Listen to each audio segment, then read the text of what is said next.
नमस्कार। आज हम ब्रोकली पराठा बनाएंगे। बहुत ही टेस्टी और हेल्दी पराठा है, आपको हमेशा अच्छा लगेगा। तो शुरू करते हैं बनाना। ब्रोकली पराठा बनाने के लिए हमने 2 कप गेहूं का आटा ले लिया है। सबसे पहले हम इसका डो बनाएंगे। आधा छोटी चम्मच नमक डाल देंगे और 2 छोटे चम्मच तेल मिला लेंगे इन्हें। और अब गुनगुने पानी की सहायता से सॉफ्ट डो बनाना है, जैसा कि नॉर्मल पराठों के लिए बनाते हैं। सर्दी का मौसम है, आटा गूंथने के लिए थोड़ा सा गर्म पानी ले लिया जाए तो हाथों को बहुत अच्छा लगता है और आटा भी झट से बहुत अच्छा गूंथ कर तैयार हो जाता है।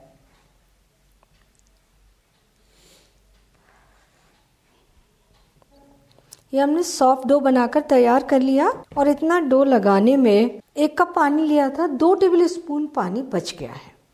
इसे हम ढककर 15-20 मिनट के लिए रख देंगे। ये सेट हो जाएगा, फिर पराठे बनाएंगे। और जब तक हमारा डो सेट होता है तब तक हम स्टफिंग बना लेते हैं। ब्रोकली के पराठे बनाने के लिए ये हमने ब्रोकली ली है। 300 ग्राम की ब्रोकली को फ्लोरेट किया, अच्छे तरीके से धोकर ले लिया है। अब हम इसे ग्रेट करेंगे।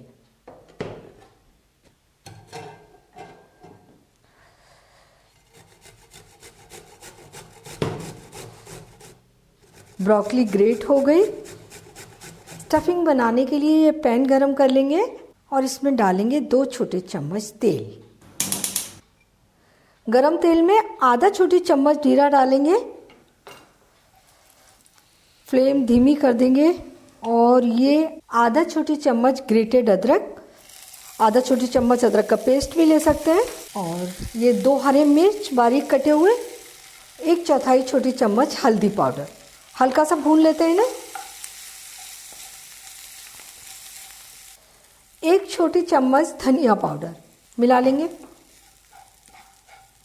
और अब ग्रेटेड ब्रोकली, आधा छोटी चम्मच नमक, आधा छोटी चम्मच कुटी हुई लाल मिर्च। मिर्च आप अपनी पसंद से कम ज़्यादा कर सकते हैं। और ये 1/4 छोटी चम्मच गरम मसाला। ब्रोकली में गरम मसाले का बहुत अच्छा टेस्ट आता है, लेकिन बहुत ज़्यादा मत डालिए। 1/4 छोटी चम्मच अमचूर पाउडर। अमचूर पाउडर ऑप्शनल है। इन्हें मिलाते हुए ब्रोकली को 2-3 मिनट भूनते हैं। 2 मिनट इसे भून लिया हमने। स्टफिंग बन गई है और इसमें डाल देते हैं 1-2 टेबल स्पून हरा धनिया।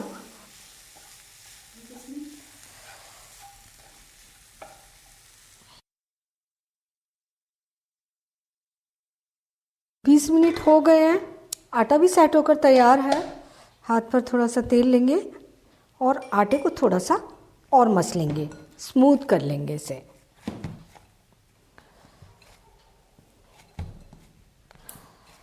पराठे बनाते हैं तो थोड़ा सा डो हम तोड़ लेंगे, गोल करेंगे और दबाकर चपटा पेड़ा बना लेंगे इस तरीके का। सूखे आटे में लपेटेंगे और 3-4 इंच के व्यास में बेल लेंगे।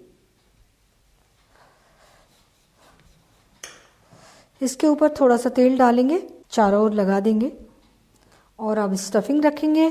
स्टफिंग आप अपनी पसंद से थोड़ी सी कम ज़्यादा कर सकते हैं, बहुत ज़्यादा स्टफिंग नहीं डालेंगे। और स्टफिंग को इस तरीके से चारों ओर से आटा उठाते हुए बंद कर लेंगे। ये देखिए,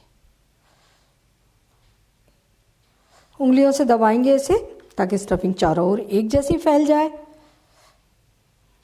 और अब इसे सूखे आटे में लपेट लेंगे और इस तरीके से उंगली अंगूठे की सहायता से चकलोई बनाकर तैयार करेंगे।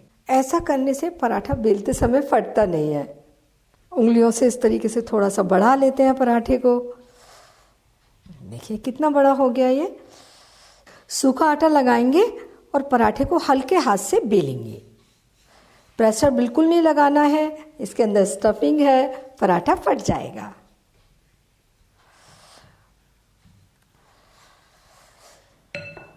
ये पराठा हमने बेल लिया। तवा गरम कर लेते हैं। तवे पर थोड़ा सा तेल डाल देंगे। पराठों को आप घी से भी बना सकते हैं। पराठा सेकने के लिए डालते हैं और नीचे की ओर से हल्का सा सेकने देते हैं। और जब तक हमारा ये पराठा सिकता है तब तक हम दूसरा पराठा बेलकर तैयार करेंगे। पराठा नीचे की ओर से हल्का सा सिक गया है, ऊपर से डार्क हो जाता है तो पता लग जाता है, इसे हम पलट देते हैं और दूसरी साइड से भी हल्की ब्राउन चित्ती आने तक सिकने देंगे। ये दूसरी साइड से भी हल्का सा सिक गया तो पहली साइड पे हम थोड़ा सा तेल लगा देंगे।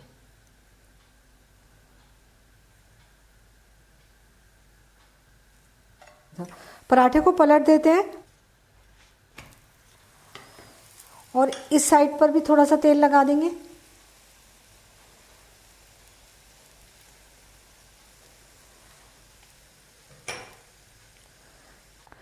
पराठा फूल गया, इसे हम किनारों से दबाव देते हुए दोनों ओर अच्छी गोल्डन चित्ती आने तक सेकेंगे। फ्लेम मीडियम रखेंगे ताकि हमारा पराठा एकदम खस्ता बने। पराठे पर दोनों ओर अच्छी गोल्डन चित्ती आ गई है, अच्छा पराठा सिककर तैयार हुआ है।